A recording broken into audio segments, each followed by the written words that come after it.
Welcome everybody to Tokenomics Tuesday. This is AZcrypto with Mr. FOMO. Mr. FOMO, it's a wonderful Tuesday night. We got a big time token, VeChain. Was in our draft, very popular token.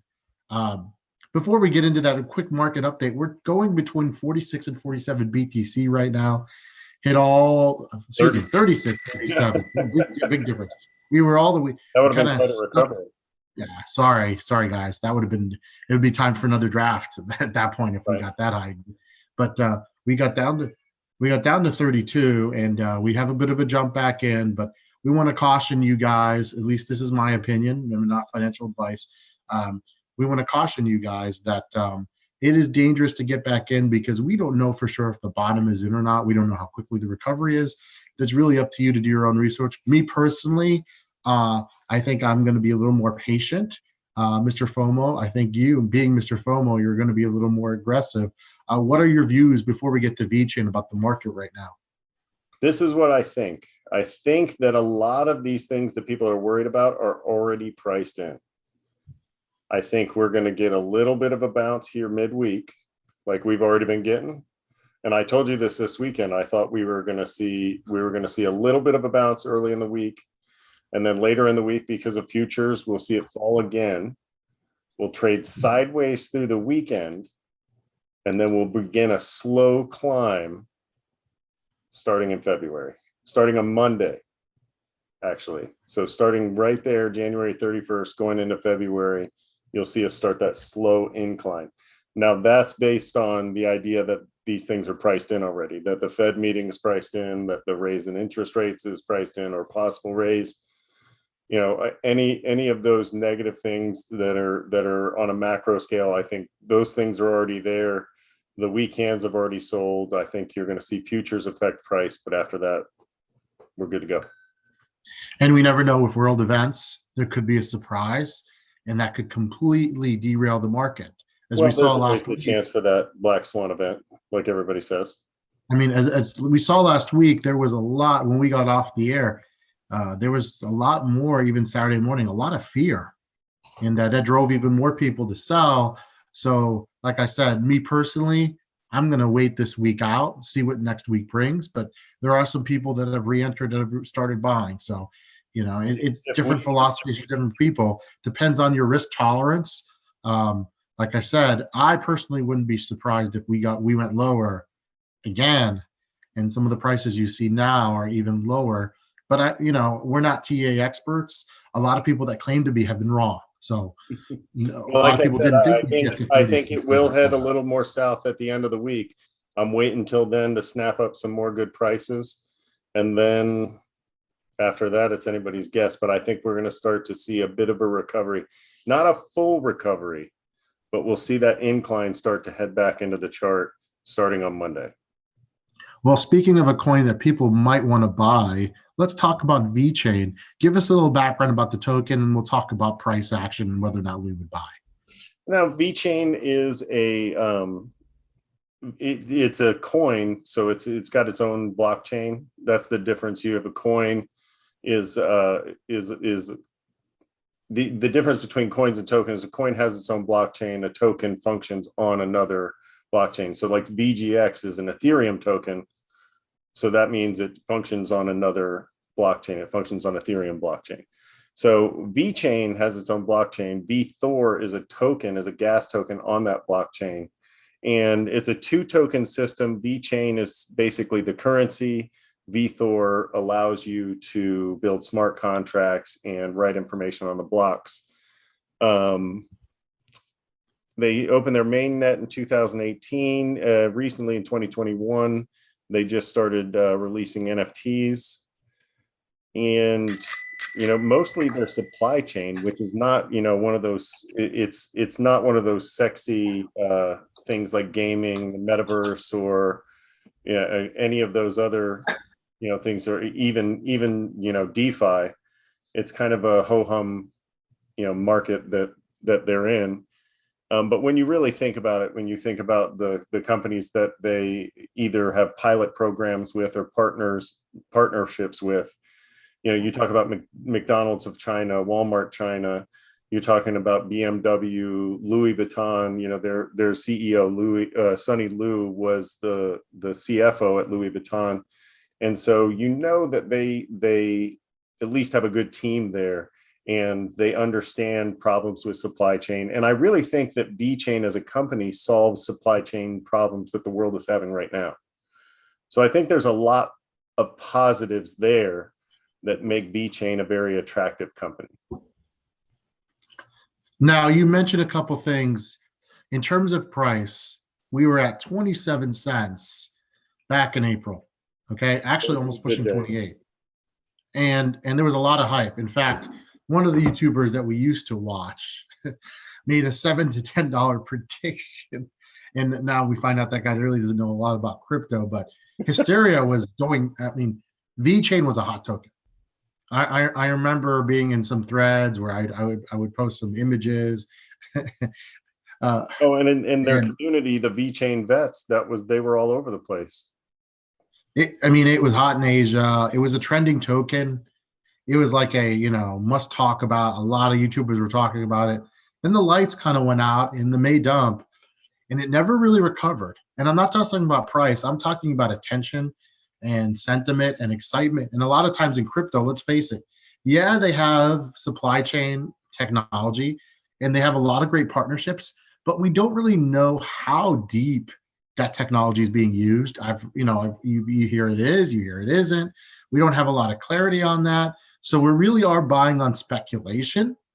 And right now, okay, yeah, I mean, 5 cents is a long ways away from 27. But there are a lot of other tokens right now that have great deals. Obviously, we just, so it's not the only one. So the question is, when you're a buyer, you have limited funds. Unless you're already rich, then you're probably don't need crypto as much. But when you're a buyer, you've got to make some tough choices. So is VeChain worth it? For me, I would need to see the price go down a little bit more, just because I'm not seeing the sentiment I am on some of the other tokens. Some of the other tokens that we'll discuss on Friday, like Cosmos, has held up much stronger in the past month to the downward action. So we're at 5 cents. Over the last market day. cap. Market cap is 4.5, not bad. We're a mid cap. Volume 133, not bad. But again, for me, this has been on a downward trend since April. We're now going into February. We're not talking about a couple weeks. We're not talking a couple months. So why is that? Why is it one of the tokens that hasn't really recovered anywhere near the all-time high? I think as an investor, you have to ask those questions. And maybe it is ready to erupt, but we don't have a lot of evidence technically or based on the sentiment side. Twitter, very, very few results today. Looking through Twitter, seeing if there was a lot of activity or trending, not anywhere. And in April and March, you typed in VeChain and you just saw conversation after conversation after conversation. So I mean, what are your thoughts about considered by many of the influencers to be irresponsible not to have VeChain in your portfolio? Mm-hmm. So I think that's a valid point. I mean, it was super hot back then. Everybody had it. Now, if we get another downward movement on BTC and this thing goes down to 2 cents, I would change my mind. You know what I mean? Because then at that point, you really are getting a great price. At that point, it's no longer a mid cap too. That's the other thing. We'd be looking at somewhere around a 2.5 million, 2.5 billion. Sorry, I wish 2.5 million, 2.5 billion cap. And at that point, it becomes a lot more appealing. But as a mid cap, it's not as high on my list as some of the others. Looking at this month, we're down 43%. And again, a lot of stuff is down. Everything is down, but it has not held very well at all. This week, down 28. Now, we have the last day gone up a little bit. Okay, 5.7. Again, almost every coin is getting a little bit of a bump back up, some more than others. So, I mean, at least it's headed in the right direction. This is less of a bump than most. You see, and I'm gonna smack myself for not buying eGold and Curve like you always tell me to.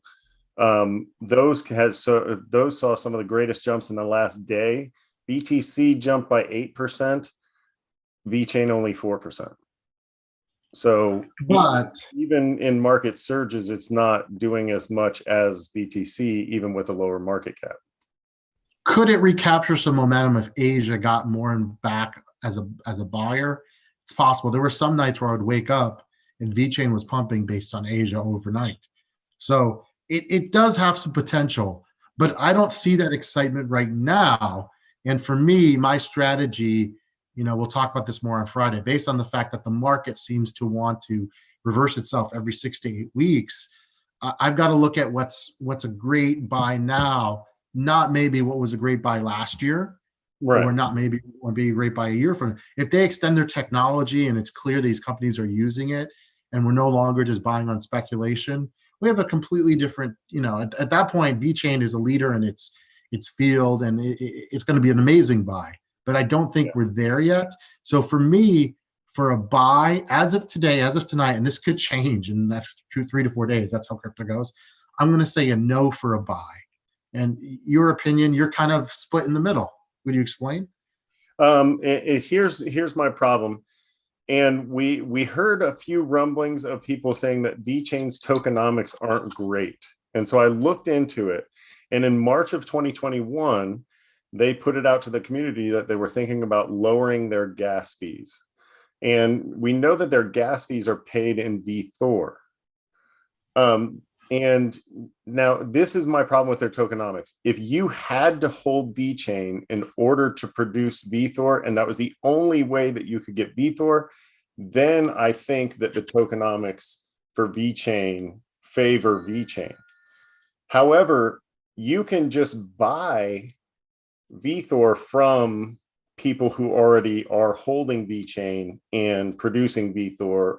So the people who already have VeThor can sell that to you openly. And so that to me doesn't necessarily increase the demand for VeChain. I could see where you would maybe want to produce VeThor and then, but I don't know that system necessarily creates a huge amount of demand for VeChain. Now, they did that in March of 2021, or they announced that March of 2021. They pulled it off in, I think it was April 9th of 2021. The all-time high was 8 days later, April 17th. It never returned.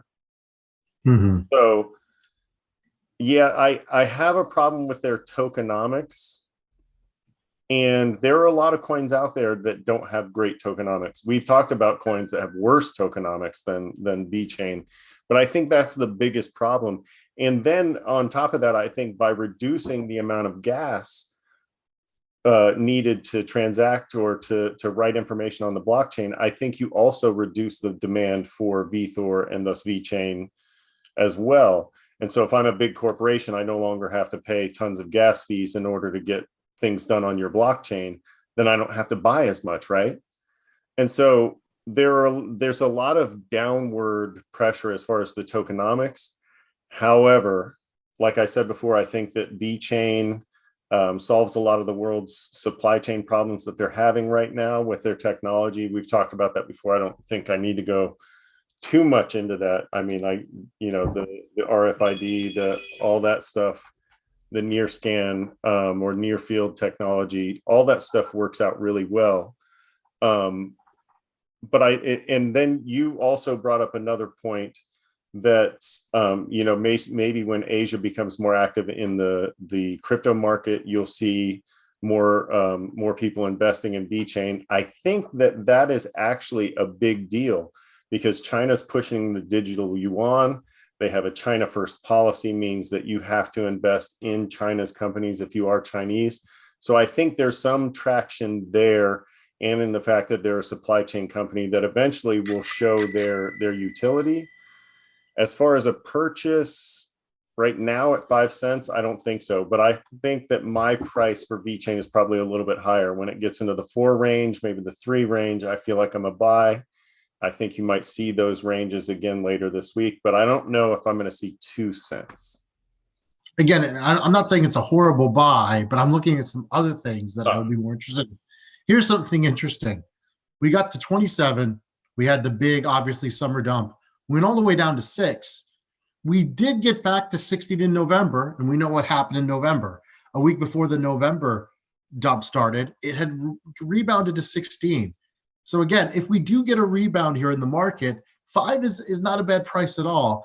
Again, though, I'm basing on what has kind of held up in the last month and hasn't been one of them. So again, we're not saying it's a horrible buy, but for me, I've got other stuff, and we might end up, guys, listen to this, doing a draft very soon if the market does recover. We have to. We have no choice. We'll see what happens. But for me, again, I think it has upside for sure. I don't think if for me, it's a gigantic if the market does recover soon, you're going to make money. No financial advice when you buy at 5 cents. But are you better off putting your money in other projects that have better sentiment, better tokenomics? That's the question. I would agree. So for me, yeah, go ahead. Yeah, I would agree. I think your money is better spent in maybe something like, AVAX or Cosmos, or some of those tokens that have held their strength through this dip, especially Cosmos. You may see Cosmos explode off into the atmosphere after this is all said and done, as very low market cap comparatively to the other chains. But we can talk about that later. But the idea is, yeah, your money's probably better spent somewhere else. Before we let our audience go, I just wanted to throw out a number. I've seen 39.6, 39.7 is a big time resistance, and we're going to get the Fed information probably tomorrow. Futures on Friday. Next 72 hours, very interesting. Again, what are your thoughts? You kind of said this before. What are your expectations for how things are going to roll out? Well, like I said, I think most of that stuff is priced in. I think you're going to see futures affect the market towards the end of the week, but I'm very bullish. I'm bullish moving into next month. I could be horribly wrong. Remember, not a financial advisor, but I'm always bullish on crypto, so you take that with a grain of salt. But I think that at the prices we're at, especially when we creep down to like 32 and we get closer to 30, I really think that we're at bottom anyway. And I'm bullish long term. Like I said, I'm just not sure right now on the short term. You guys, we would love more followers. If you could hit that like button as well, that would greatly help us out. For AZcrypto and MrFOMO, you guys have a wonderful evening.